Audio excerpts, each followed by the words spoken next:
Dans ce tutoriel, nous allons poursuivre la fabrication et la mise en œuvre de pare-feu HDMI, initié par l'article du numéro 127 du magazine MISC.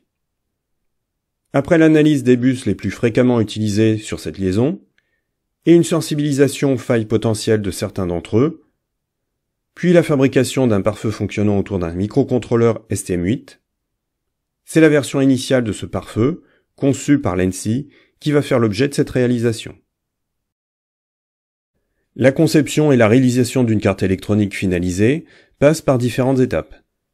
La définition et le nombre de ces étapes peuvent varier d'une source à l'autre. D'une façon générale, voici une représentation possible de ces différentes étapes successives. Commencez par définir les exigences et les spécifications, ce que l'on appelle aussi rédiger un cahier des charges, et qui est généralement fait conjointement avec le client. Concevoir un schéma structurel et la partie logicielle associée, s'il y en a une.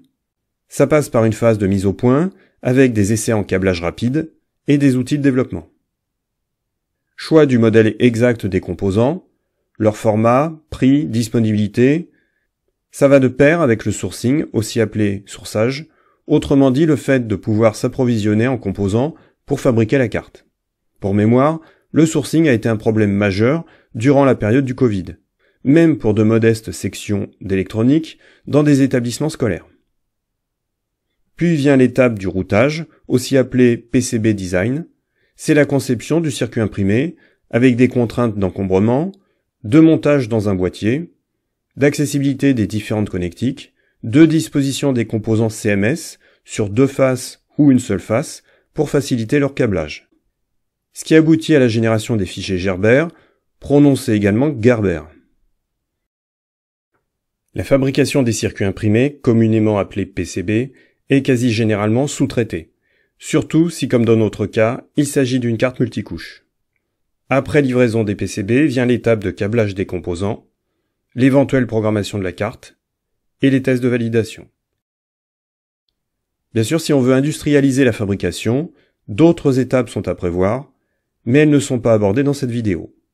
Dans le cas des pare-feux HDMI, c'est l'ENSI qui, implicitement, a défini son propre cahier des charges à partir de vulnérabilités officiellement identifiées sur certains protocoles véhiculés par le connecteur. Pour le pare-feu que nous avons déjà réalisé, fonctionnant autour d'un microcontrôleur, toute la partie conception structurelle et logicielle, avec les fichiers sources, était fournie par l'ENSI et par Kevin Redon. Il ne restait plus qu'à générer les fichiers Gerber, s'approvisionner en composants, faire sous-traiter la fabrication des PCB, câbler la carte, programmer le microcontrôleur et effectuer des tests. Dans la version du pare-feu qui nous intéresse cette fois, le cahier des charges est un peu différent puisque seul le protocole TMDS est autorisé.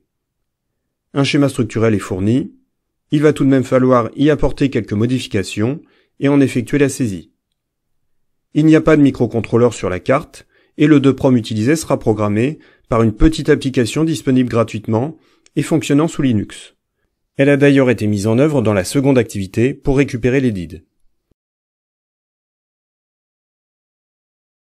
Donc, pas de programme à développer. Toutes les autres étapes sont à notre charge. En résumé, cette seconde réalisation amène à réutiliser des compétences abordées précédemment, essentiellement sur la fabrication, mais aussi à en voir de nouvelles situées en amont dans la chronologie du projet, et portant sur la conception du schéma et sur le routage.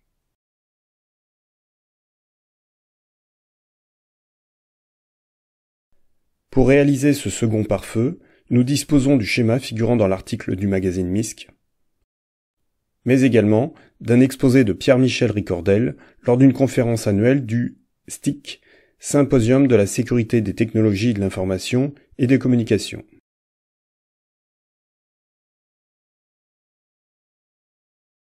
Enfin, voici le schématique du filtre que nous proposons. À gauche, le connecteur côté ordinateur, à droite, le connecteur côté écran. Au centre, nous voyons la mémoire I2C de type 24C16 qui va contenir une copie de l'EDID. Cette mémoire est protégée en écriture par l'interrupteur SEC. Une LED s'allume pour confirmer la protection. Et un second interrupteur va laisser passer ou non le 5 volts en fonction des problèmes de compatibilité qu'on va rencontrer. On voit ici le pull-up pour le hot plug detect et on constate que tous les signaux autres que le TMDS sont coupés au niveau de l'écran. Alors ce schématique a fait l'objet d'une réalisation par la société ITNI. Nous voyons les deux connecteurs HDMI ici, les deux interrupteurs SEC et MA, et la LED. Le circuit applique des règles de blindage très strictes, on voit ici les plans de masse, et nous n'avons pas constaté de rayonnement parasite. Malheureusement, ITNI n'a pas souhaité publier le routage de ce circuit, je ne peux donc pas le partager avec vous, mais ce travail peut être facilement reproduit à partir du schématique de la planche précédente par une personne habituée à faire du routage de signaux rapides sur PCB. Nous avons donc comme point de départ le schéma proposé par l'ENSI et Pierre-Michel Ricordel, des photos du prototype réalisé et de sa mise en boîtier. Certaines modifications vont être apportées concernant le choix des composants utilisés. La LED sera une version CMS, en rouge et en boîtier 0805. Les interrupteurs seront de type 1K2, l'un sera en rouge et l'autre en noir. Sur le schéma structurel figure une mémoire morte de type 24C16, c'est une EEPROM communiquant par bus I2C. C'est un circuit à 8 broches alimenté sous 5 volts qui est représenté sur le schéma proposé par l'ENSI.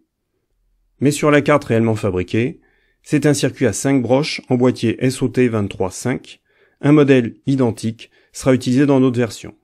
Autre petite différence entre schéma structurel et carte fabriquée, le découplage de l'alimentation 5 volts à proximité des connecteurs HDMI. Probablement avec des condensateurs céramiques multicouches de 100 nanofarad ou de 1 microfarad. À noter également que la valeur de 13 kΩ pour les pull-ups du bus I2C est assez atypique. Une valeur de 10K devrait convenir. On peut également évaluer la taille des résistances et condensateurs en se basant sur celle de la mémoire et en déduire qu'il s'agit de composants en boîtier 0805. Petit détail sur le schéma structurel, l'inscription HDMI du connecteur J1 est à l'envers. Toutes ces considérations nous amènent à cette version actualisée du schéma structurel qui tient compte des différentes modifications mentionnées. Au niveau des labels, il est impératif pour le routage que les deux signaux d'une même paire différentielle aient le même nom suivi d'un plus pour l'un et d'un moins pour l'autre. Des points de test ont également été ajoutés pour les essais et une éventuelle maintenance. La saisie du schéma et le projet dans sa globalité sont réalisés avec la version 9 de KiCad. Pour le routage, je me suis fixé d'avoir un même facteur de forme pour les deux versions de pare-feu, autrement dit les mêmes dimensions du PCB et le même emplacement pour les connecteurs HDMI. Nous allons donc nous intéresser au travail de Kevin Redon, concepteur de la version microcontrôleur, et reconduire un routage à 4 couches, les pistes sur les couches top et bottom,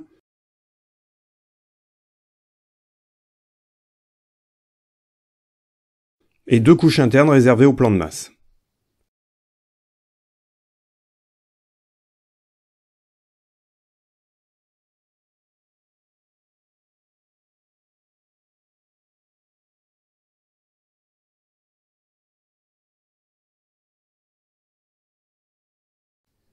On aurait pu, comme ça se fait couramment pour des PCB 4 couches, utiliser une couche interne pour le plan de masse et une autre pour l'alimentation. Cette pratique permet pour les couches top et bottom d'accéder facilement à la tension d'alimentation avec des vias borgnes, ce qui simplifie le routage si la carte dispose de plusieurs circuits intégrés, ou de circuits intégrés complexes nécessitant plusieurs connexions à l'alimentation. Dans notre cas, le plus 5 volts vient d'un ordinateur ou d'un Raspberry Pi et n'est utilisé que très ponctuellement, comme on peut le voir avec cette mise en surbrillance de l'équipotentiel plus 5 volts. Une autre raison a peut-être motivé le choix de disposer de 2 couches de plan de masse en interne. Elle est liée à l'autre particularité de cette carte, qui nécessite de router 4 paires différentielles pour le bus TMDS. Tout d'abord, il y a les 4 paires différentielles TMDS qui transportent l'image et le son.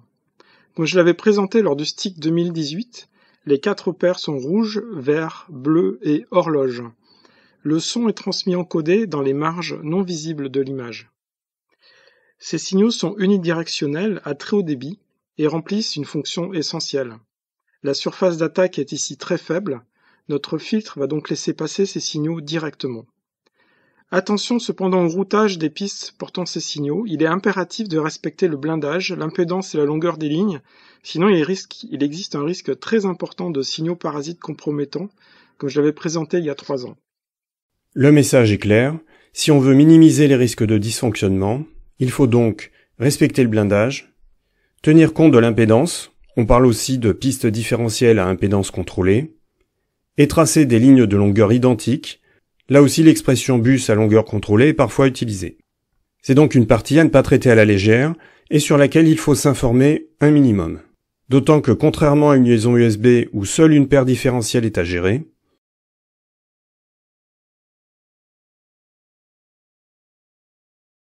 dans le cas présent, ce sont 4 paires qui sont interdépendantes. Commençons par observer ce qui se pratique sur des cartes industrielles. Par exemple sur cet écran, dont le circuit imprimé a été démonté. On peut en passant facilement identifier 2 mémoires de PROM, dont celle-ci contient très probablement les DID.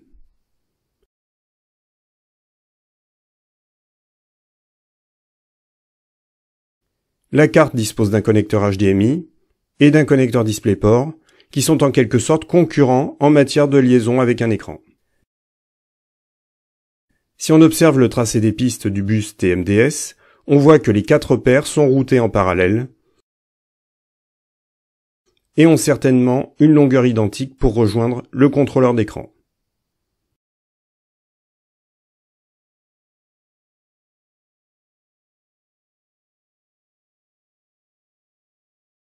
Sur le même principe, 4 autres paires différentielles sont reliées au connecteur DisplayPort.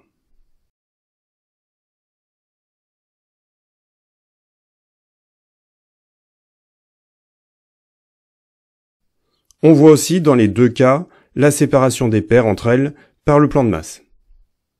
Cet autre exemple porte sur un Raspberry Pi 3.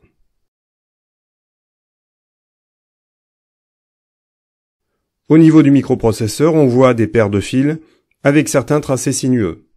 Le mot serpentin est parfois utilisé, qui permettent d'avoir rigoureusement la même longueur et d'accéder au connecteur du bus CSI qui permet le branchement d'une caméra.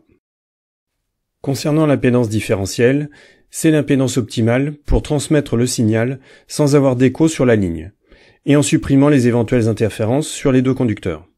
On trouve sans trop de difficulté la valeur caractéristique de cette impédance, 100 ohms, comme indiqué sur cette page du site d'Analog Devices. En revanche, il est plus difficile de trouver la tolérance autorisée, puisque là c'est plus ou moins 5%. Sur cette notice d'application de Texas Instruments, c'est 10%. Et sur les spécifications de la norme, mais une version de cette norme qui date un peu, ça peut aller jusqu'à 15%. Nous allons par curiosité vérifier si le routage de la version du pare-feu à microcontrôleur est conforme à la norme concernant l'impédance différentielle. Et si c'est le cas, nous réutiliserons ces valeurs. Dans l'éditeur de PCB, il faut aller dans le menu Options de CI, puis sélectionner Classe d'équipotentiel. Voici les valeurs concernées.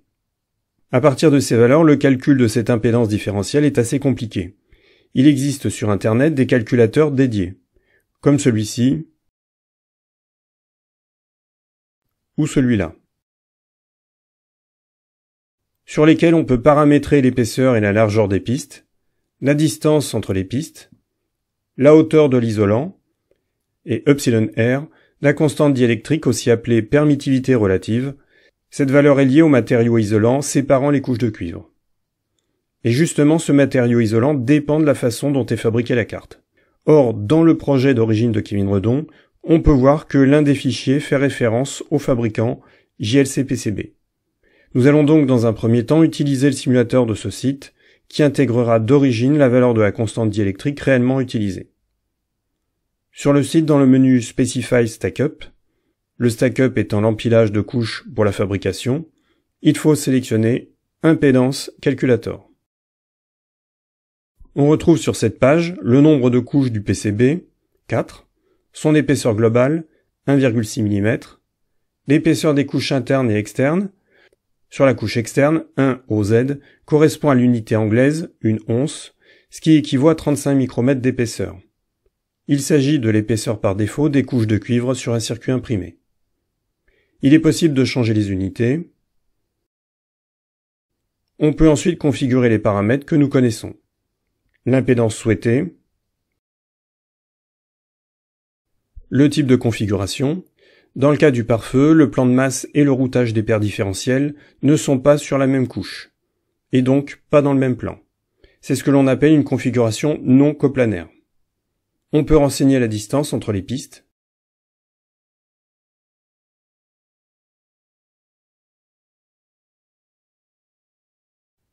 Lancer le calculateur.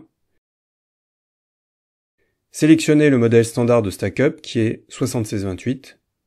Le calculateur nous indique que la largeur optimale est d'un peu plus de 202 micromètres, ce qui est très proche de la valeur utilisée pour le routage.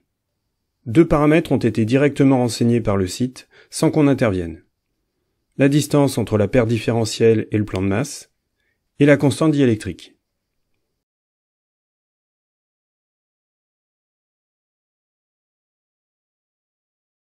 Le guide utilisateur permet de savoir que pour un PCB de type 7628, la constante diélectrique est de 4,4. Si on teste les 2 autres calculateurs avec les valeurs du pare-feu et une valeur de permittivité relative de 4,4, on obtient dans les 2 cas une impédance d'un peu moins de 110 ohms, donc on est dans la marge à 10% d'erreur. On peut remarquer que le routage des paires différentielles s'effectue sur les couches top et bottom, en utilisant des vias traversants. Pour conclure sur le choix d'un stack-up à 4 couches, avec 2 plans de masse à l'intérieur, on peut penser que cette technique se justifie dans la mesure où l'impédance différentielle restera la même quelle que soit la couche utilisée, même si les vias viennent probablement légèrement modifier les calculs. À présent, on peut aborder le routage de la carte. Le recours à KiCad n'a rien d'indispensable.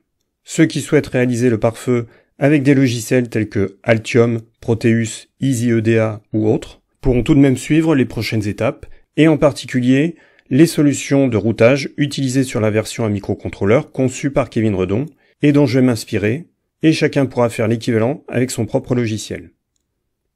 Dans ce qui suit, et en partant de ce schéma structurel déjà saisi, et d'un fichier de routage vierge, nous allons voir comment on peut créer un PCB 4 couches, dessiner précisément son contour, créer des plans de masse sur les couches internes, créer des classes d'équipotentiel, aussi appelées netclasses, dont nous aurons besoin, en particulier celles des paires différentielles. Puis sur le schéma structurel, assigner les netclasses. Partant du principe que cet exercice s'adresse à quelqu'un qui a déjà une certaine expérience de routage de circuits imprimés simples, l'aspect pratique du routage sera essentiellement axé sur les paires différentielles. On voit que sur l'éditeur de PCB, on dispose par défaut d'uniquement 2 couches de routage, front ou top et bottom. Pour définir le nombre de couches du circuit imprimé, il faut aller dans Options de CI, sélectionner couche physique et passer à 4 couches. L'épaisseur globale du circuit imprimé reste à la valeur standard de 1,6 mm. L'épaisseur des couches internes est donnée à titre indicatif. On s'en rend compte si par exemple on compare avec celle d'un fabricant. Pour des commodités de mise en boîtier, il serait possible, lors de la commande des PCB, de sélectionner une épaisseur de 1,2 mm, 2 mm ou autre, selon ce que propose le fabricant. Mais dans le cas spécifique qui est le nôtre, de routage de paires différentielles, il faudrait bien sûr l'anticiper dans le calcul des largeurs de piste au moment du routage. De même, la valeur mentionnée pour la constante diélectrique pourra différer de celle réellement utilisée par le fabricant.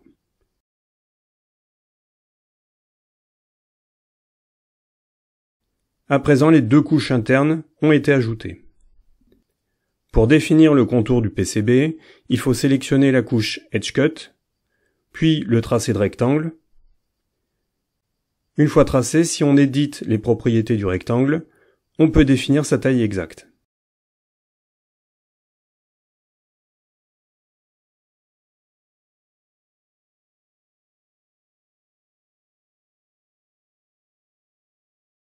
Partant du principe que le schéma a été saisi et que le contrôle des règles électriques ne fait pas ressortir d'erreur, nous allons dès maintenant définir les plans de masse sur les couches internes. Il faut effectuer une mise à jour du PCB à partir du schéma.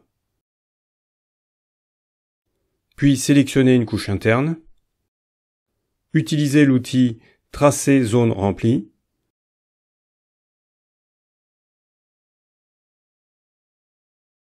et sélectionner GND. Tracer le contour, ce n'est pas un problème s'il va au-delà du contour réel du PCB.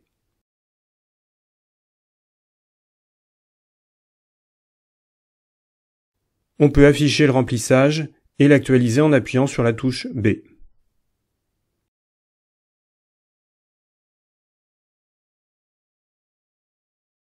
Faire de même avec l'autre couche.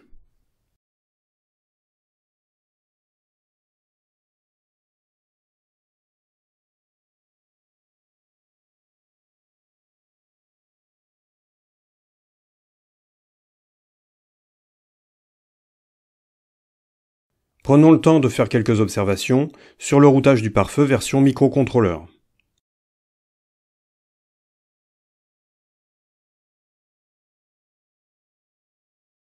Au niveau des classes d'équipotentiel, 4 sont déclarées. La classe par défaut, qui peut être modifiée mais pas supprimée. Une classe pour les paires différentielles. Une classe thick, avec des pistes un peu plus larges pour l'alimentation. Et une classe pour les pistes fines, thin. Au départ, toutes les pistes appartiennent à la classe défaut. Et les pistes auxquelles on a assigné une autre classe figurent dans cette liste. On peut voir que la classe thin n'est pas utilisée.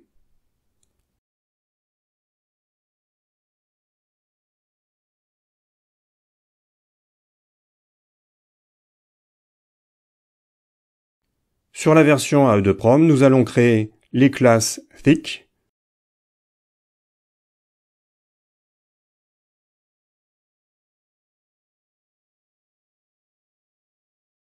et différentiel.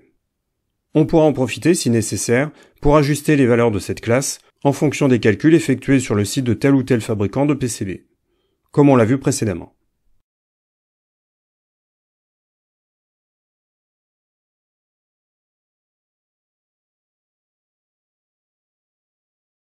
Sur le schéma structurel, on peut maintenant assigner leur net class aux différentes liaisons.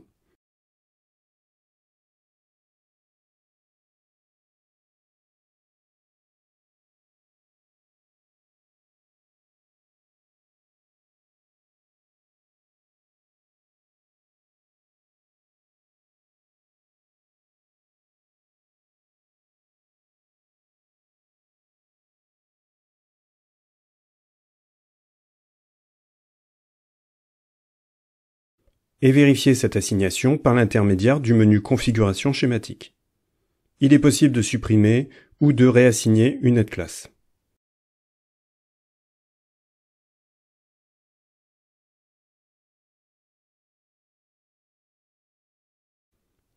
Une fois les assignations complétées, sur l'éditeur de PCB, la mise à jour se fait automatiquement. Avant de poursuivre, il faut vérifier que la grille de positionnement est suffisamment précise, et modifier sa valeur si nécessaire. Puis aligner les connecteurs HDMI sur les bords de la carte, côté droit et gauche, avec les pattes de fixation traversantes situées entre 1 et 2 mm du bord inférieur de la carte. Une prise d'origine relative peut être réalisée avec l'appui sur la barre d'espace. Un placement précis peut être obtenu en agissant sur les flèches de direction du clavier.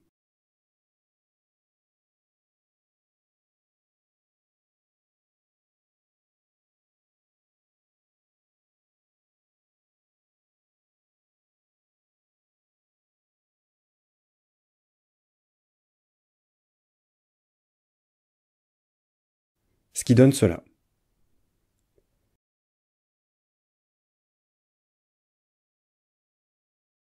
Si on s'inspire du routage de la carte à microcontrôleur, on constate que les pistes GND des 4 paires différentielles du BIOS TMDS rejoignent les plans de masse internes à proximité des connecteurs par l'intermédiaire de vias traversants.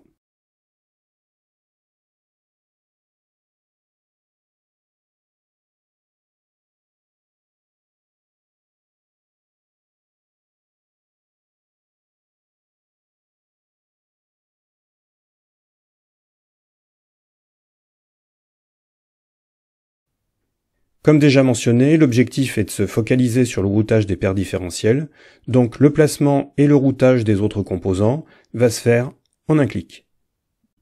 Et oui, et cette fonctionnalité, elle n'existe que sur KiCad. Un peu d'humour avant d'attaquer la partie la plus ardue de cette réalisation, qui nécessite un peu de patience. En d'autres termes, 20 fois sur le PC, remettez votre routage. Voici les conditions initiales pour le routage. Nous avons 4 paires différentielles, avec des liaisons qui ne sont pas disposées face à face, c'est même tout le contraire, comme le met clairement en évidence le chevelu. C'est lié au fait que les 2 connecteurs sont identiques. Avec une association mâle-femelle, ça aurait été plus simple.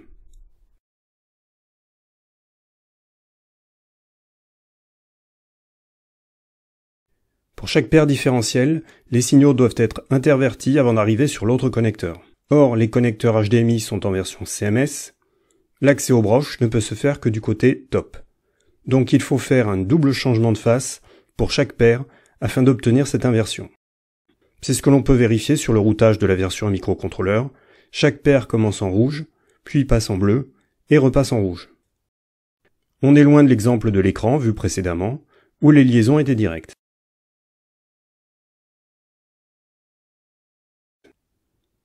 On pourrait envisager de contourner le connecteur pour ne pas avoir à changer de face, mais ça ne serait pas applicable à toutes les paires et rallongerait les liaisons. On pourrait aussi effectuer un changement de face uniquement sur l'un des 2 signaux, comme dans ce tracé grossièrement esquissé, mais peut-être que cela aurait une incidence sur l'impédance équivalente, et j'ai aussi l'impression que le logiciel n'est pas vraiment fait pour. Bref, nous allons nous inspirer du modèle à microcontrôleur. Dans le menu routage, voici les fonctionnalités qui peuvent être utilisées pour router les paires différentielles.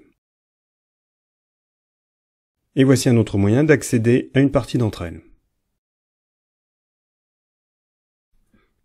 Il paraît logique de commencer par l'un des 2 tracés les plus longs, par exemple la paire D2-, D2+.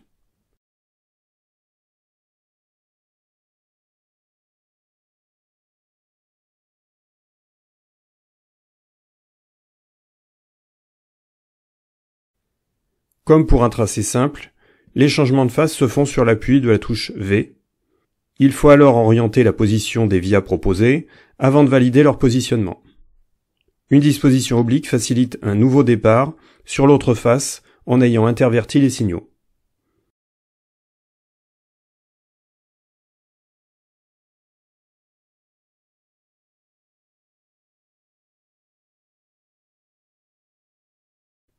Sur cette capture, il s'agit d'une version courte. Il faut parfois s'y reprendre à plusieurs reprises.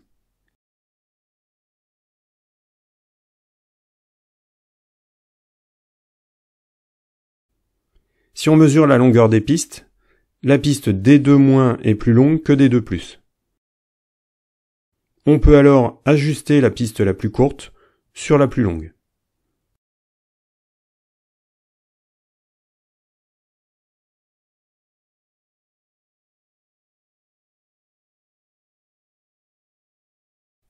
Si on refait une mesure, elles sont à présent de même longueur.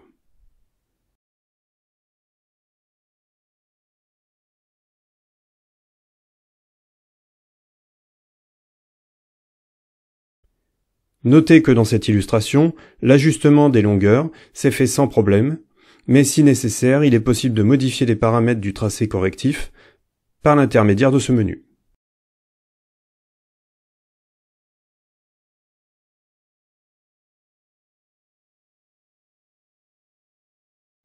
On peut se lancer dans le tracé d'une seconde paire, en alternant par exemple les tracés majoritairement côté top, comme on vient de le faire, et les tracés côté bottom, de façon à disposer de surfaces libres à proximité des pistes pour les futurs ajustements de longueur.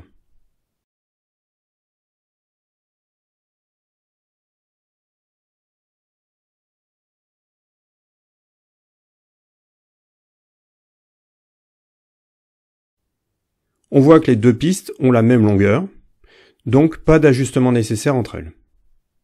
Par contre, comme prévu, cette paire est plus courte que la précédente.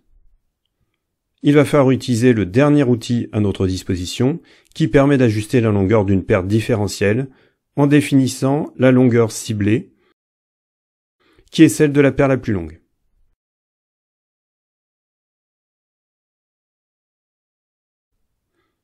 Ensuite, on sélectionne la paire à corriger et on fait cheminer la souris sur son tracé.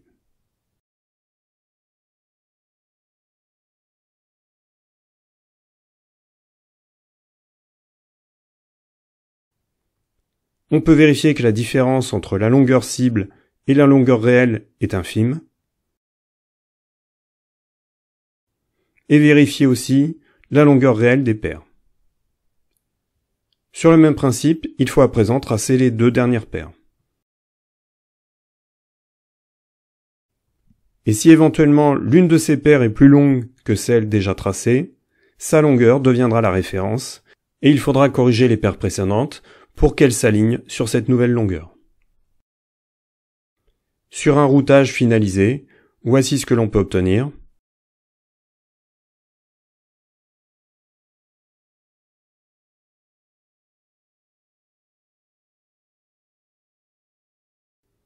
Avec des longueurs qui sont toutes dans une plage de tolérance de plus ou moins 0,1 mm, une mesure hors tolérance serait signalée en rouge. Petit retour d'expérience sur ce type de routage. En cas d'affichage de distance improbable, utilisez la fonctionnalité Outils Nettoyer piste et via, ce qui va permettre de supprimer des débris et restes de piste qui perturbent le calcul de la distance. Et ne pas hésiter à régulièrement utiliser DRC.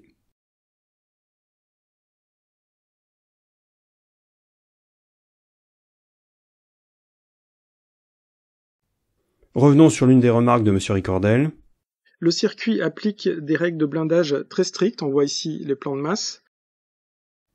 On voit sur les photos du prototype que quantité de via ont été rajoutées pour garantir une bonne uniformité des plans de masse.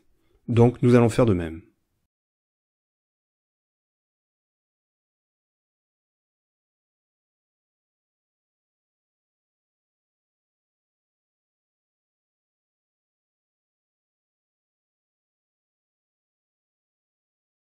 Je rappelle que ce qui vient d'être illustré n'est pas un modèle, mais un exemple. Je ne vais pas détailler la création des fichiers Gerber et la commande des PCB. Ça a déjà été fait dans le tutoriel précédent. Il est plus intéressant d'aborder le câblage de la carte. L'un des objectifs de ce tutoriel est d'illustrer d'autres techniques que celles utilisées dans la réalisation du pare-feu précédent. C'est par exemple l'occasion de mettre en œuvre un plateau tournant pick and place manuel pour CMS, réalisé en impression 3D découpe laser, dont les fichiers de fabrication conçus par un développeur professionnel australien sont disponibles gratuitement en ligne. Bien sûr, en tant que professionnel, il dispose d'une machine de placement automatique pour fabriquer ses cartes en série.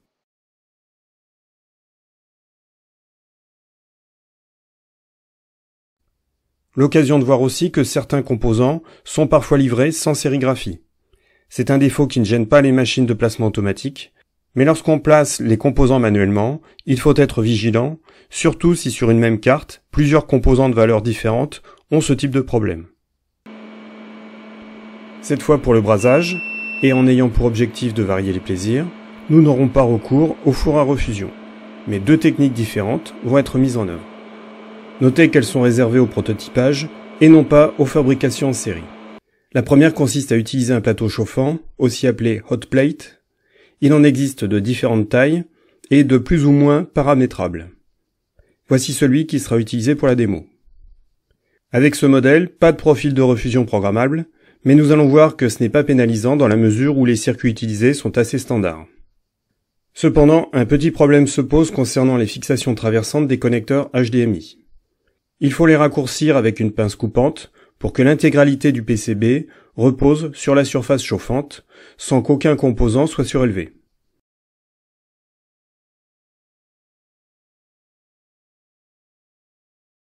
Les trous de fixation des connecteurs sont métallisés, donc malgré ce raccourcissement, les composants seront bien maintenus mécaniquement.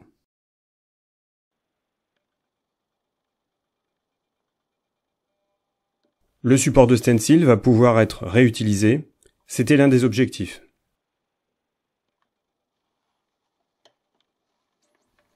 Après nettoyage du PCB à l'alcool isopropylique,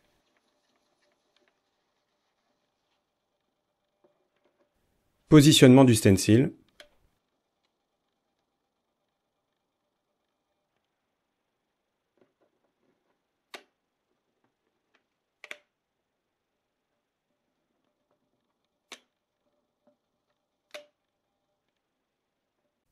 Une vérification et un ajustement final à la loupe sont indispensables.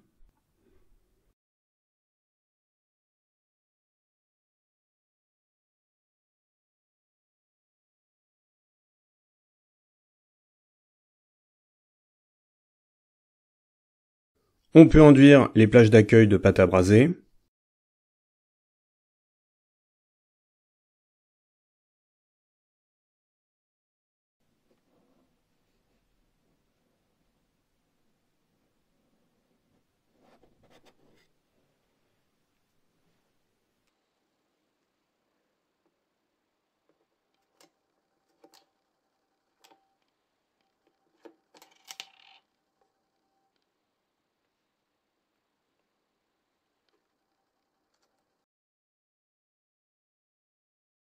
Vérifier à la loupe que tout est conforme.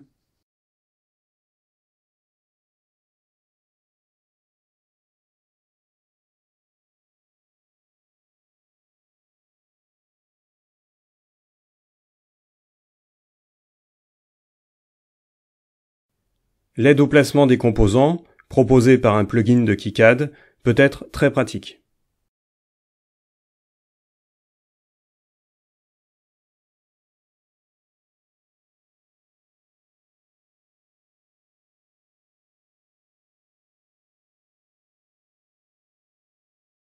Le rendu 3D aussi.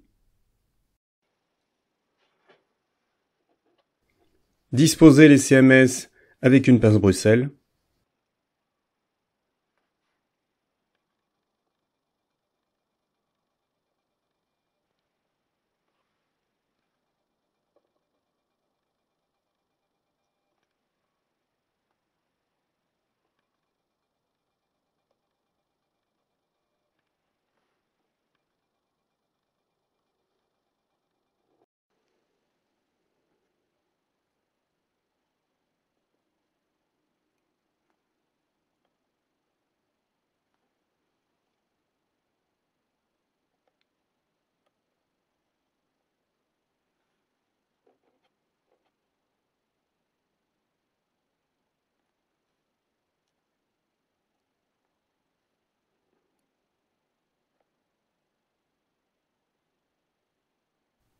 La polarité de la LED devra être vérifiée avant le placement.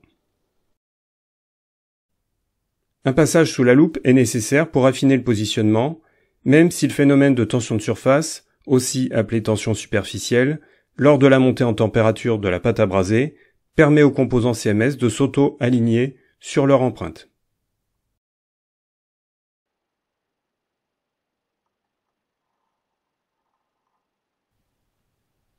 Disposez la carte sur le plateau chauffant, avec une consigne de température assez standard.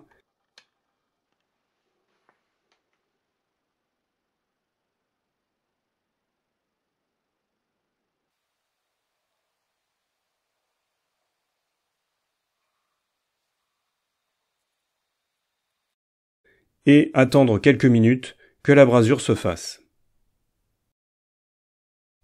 Nouveau passage sous la loupe pour vérification.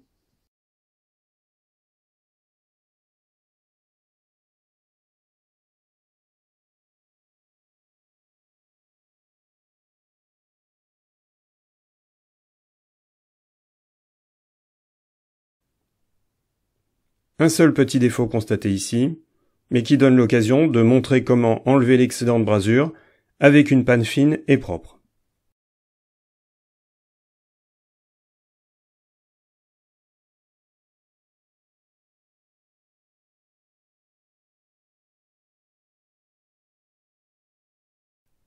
Ne pas hésiter à reprendre une ou des brasures si nécessaire.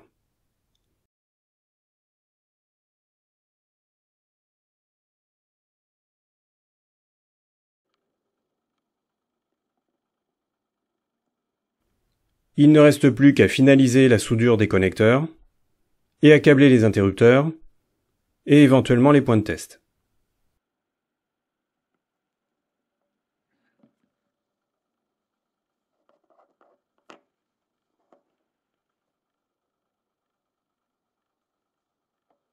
L'autre technique de câblage consiste à utiliser un pistolet à air chaud. Là encore, les modèles ne manquent pas.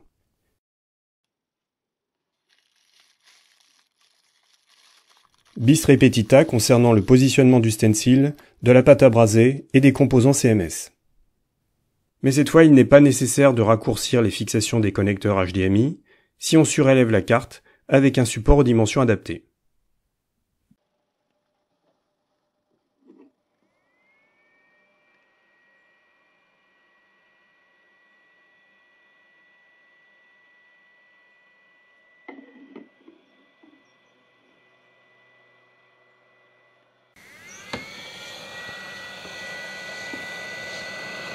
On veillera à orienter le flux d'air chaud perpendiculairement à la carte et avec une puissance adaptée pour que les composants ne soient pas déplacés par le souffle.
Le contrôle à la loupe révèle quelques débris de brasure sous forme de billes que l'on peut enlever avec une brosse ou la pointe d'une pince Bruxelles.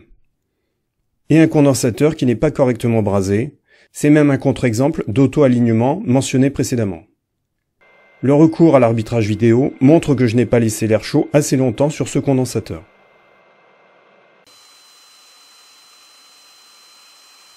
Il est possible de reprendre ce défaut à l'air chaud ou au fer à souder.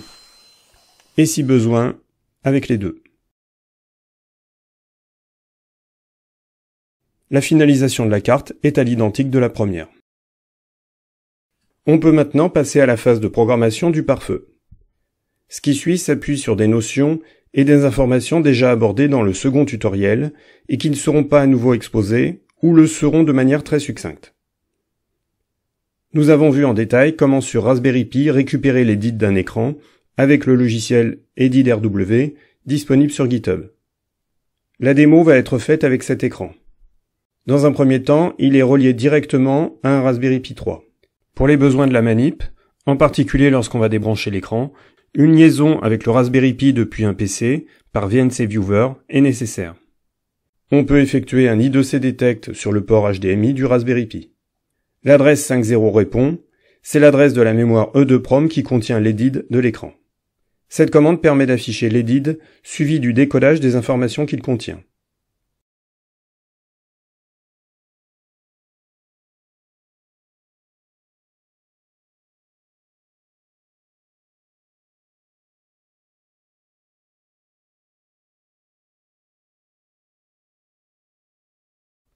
Celle-ci permet de stocker l'EDID dans un fichier .bin.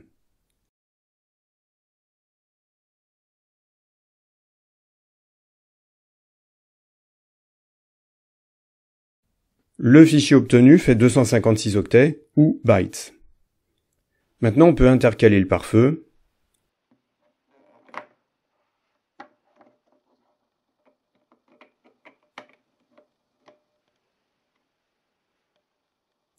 Effectuer un I2C Detect. La mémoire AT24CS16 répond à la place de l'écran, puisque le bus I2C de l'écran est tout simplement déconnecté. Vérifier que la protection d'écriture est enlevée, la LED du pare-feu doit être éteinte. Tapez cette commande qui permet de transférer le contenu du fichier .bin créé précédemment dans le E2PROM. Mettre la protection en écriture, la LED s'allume. Si on effectue une lecture de l'EDID, la réponse est la même que précédemment. Mais cette fois, elle vient du pare-feu. Autrement dit, le Raspberry Pi ou le PC, que l'on va connecter à l'écran au travers du pare-feu, va récupérer les bonnes informations sur le format de l'écran, mais sans y accéder directement et sans pouvoir corrompre le contenu de la mémoire de l'écran si elle est mal protégée en écriture. L'interrupteur marche-arrêt ne sera utilisé que si, éventuellement, l'alimentation du pare-feu ne peut se faire que par l'équipement PUI. Ce qui vient d'être effectué sur Raspberry Pi 3 peut l'être aussi sur Raspberry Pi 4 et 5, en adaptant la connectique HDMI. Puis, testé sur PC. Pour plus de discrétion, le pare-feu finalisé peut être disposé directement sur la connectique de l'écran. J'allais oublier, ce pare-feu a lui aussi eu droit à un petit boîtier sur mesure.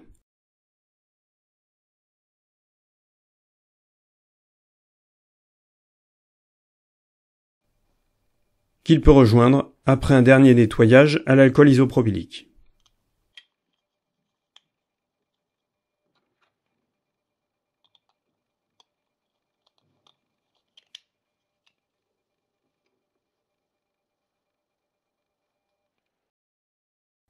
Enfin, pour ceux qui ne seraient intéressés que par le câblage du pare-feu et sa mise en service, les fichiers Gerber sont en téléchargement dans les ressources de l'activité.